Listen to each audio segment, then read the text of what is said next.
Bonjour à tous et bienvenue sur AidBTS dans cette nouvelle vidéo de management avec l'auteur Mintzberg. Donc c'est un auteur qui est ultra important à retenir pour votre épreuve de management puisqu'il va intervenir dans plein de choses différentes.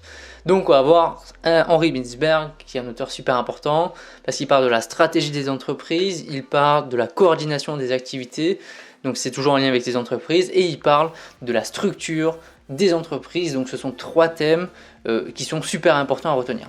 Avant de continuer, évidemment, allez voir nos précédentes vidéos de révision pour votre épreuve de management avec tous les auteurs déjà qui sont sortis sur la chaîne pour réviser en quelques minutes justement votre épreuve de management. Et évidemment, rejoignez-nous sur notre espacement pour gagner du temps et réussir votre BTS. On va commencer tout de suite par les stratégies des entreprises.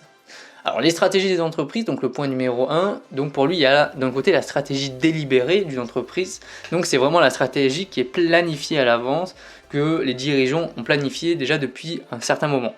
Et ensuite d'un autre côté il y a la stratégie dite émergente qui va justement émerger comme son nom l'indique en fonction du contexte environnemental de l'entreprise, que ce soit en interne de l'entreprise, donc il y a peut-être des difficultés actuelles au niveau de l'entreprise, au niveau des ventes, il y a une révolution des salariés ou autre, ou également aussi il peut y avoir un contexte difficile externe, donc des nouvelles lois, un nouveau concurrent qui arrive, une nouvelle technologie qui vient d'arriver, et donc en fonction de tout ça il va falloir adapter notre stratégie en fonction justement de ces différents facteurs d'influence justement externes ou internes, et donc c'est ce qu'on appelle la stratégie émergente.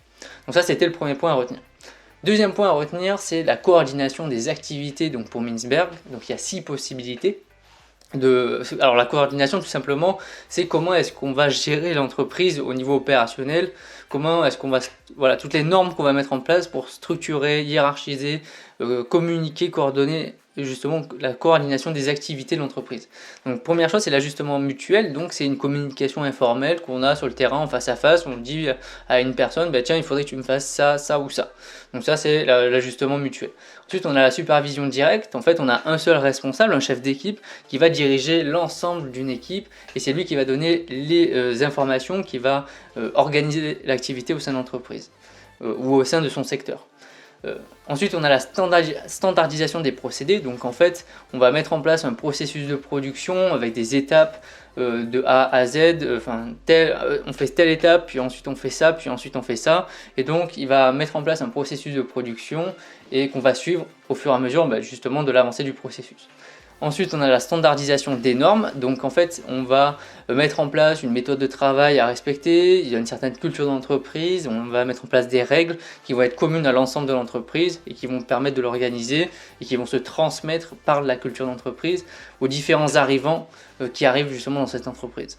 Et enfin, donc on a aussi la standardisation des résultats. Donc, on va fixer des objectifs à des managers, des directeurs qui vont avoir un objectif à réaliser, donc peu importe les moyens qu'ils vont mettre en place, en fait on va leur dire tu t'occupes comme tu veux de ton activité, mais en tout cas tu dois atteindre tel ou tel objectif. Et enfin, autre possibilité de gérer les activités d'une entreprise, c'est la standardisation des qualifications. Donc on va émettre justement une grille de recrutement, par exemple, on va dire tous les employés à ce poste devront avoir un bac+2 ou devront avoir un bac+5, ça devront être des ingénieurs ou ça devront être des ouvriers, voilà, des niveaux de compétences et niveaux d'études qui seront nécessaires pour occuper les postes et gérer l'entreprise. Donc ça c'était toute la partie coordination des activités. Et enfin, donc troisième point, donc là, sur la structure des entreprises, donc Mintzberg a défini déjà un schéma structurel qui est globalement identique à chaque entreprise. Donc on a d'abord un sommet stratégique, c'est tout simplement les dirigeants qui vont prendre les décisions. Ensuite, on a les lignes hiérarchiques, donc là, ce sont toutes les directions, direction marketing, direction finance, direction communication, donc, ou direction aussi en fonction de la zone géographique, direction France, Europe, international, Espagne, etc. Et enfin, on a le centre opérationnel, donc ce sont tous les managers et employés qui sont sur le terrain, qui mettent en place toutes les stratégies opérationnelles de l'entreprise, qui agissent au sein du client. Donc ça, c'est toute la partie structure d'une entreprise, mais à côté de ces structures, on a différentes fonctions. On a les fonctions support, logistique et ce qu'on appelle la technostructure en général, donc toute la partie RH, comptabilité, logistique, organisation de l'entreprise, organisation des plannings. Donc ce sont des activités de soutien qui sont nécessaires au bon fonctionnement de l'entreprise. Donc ensuite il y a différents types de structures, et il les a définis, donc il y en a 4 principales. Donc il y a d'abord la structure simple avec un dirigeant tout simplement avec ses employés, donc il donne directement des informations, des directions à ses employés. On a la structure fonctionnelle, donc là on va mettre en place plusieurs directions. Donc on a une direction, donc on a le siège de direction générale, et ensuite on a une direction en fonction soit du secteur géographique, soit en fonction en fonction justement du thème dans lequel on est, donc la direction vente, marketing, finance et RH. On a la structure qui est divisionnelle, donc là on va diviser en secteur géographique ou en service ou en pays. Et donc là, voilà, chaque secteur aura sa propre direction. Et enfin, on a une structure dite matricielle où là, c'est sous forme de projet. Donc on va faire interagir justement plusieurs équipes de différents services pour différents produits. Donc c'est un peu plus complexe à comprendre. En tout cas, elle a défini la structure matricielle comme une structure qui est sous forme de projet beaucoup plus flexible et qui est assez éphémère. Donc une fois que le projet est terminé, cette structure disparaît. Donc voilà ce qui était à retenir pour Mintzberg.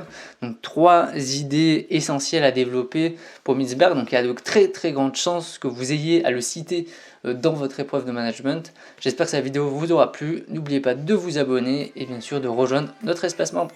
On se retrouve très bientôt pour de nouvelles vidéos. Allez, à bientôt. Bye.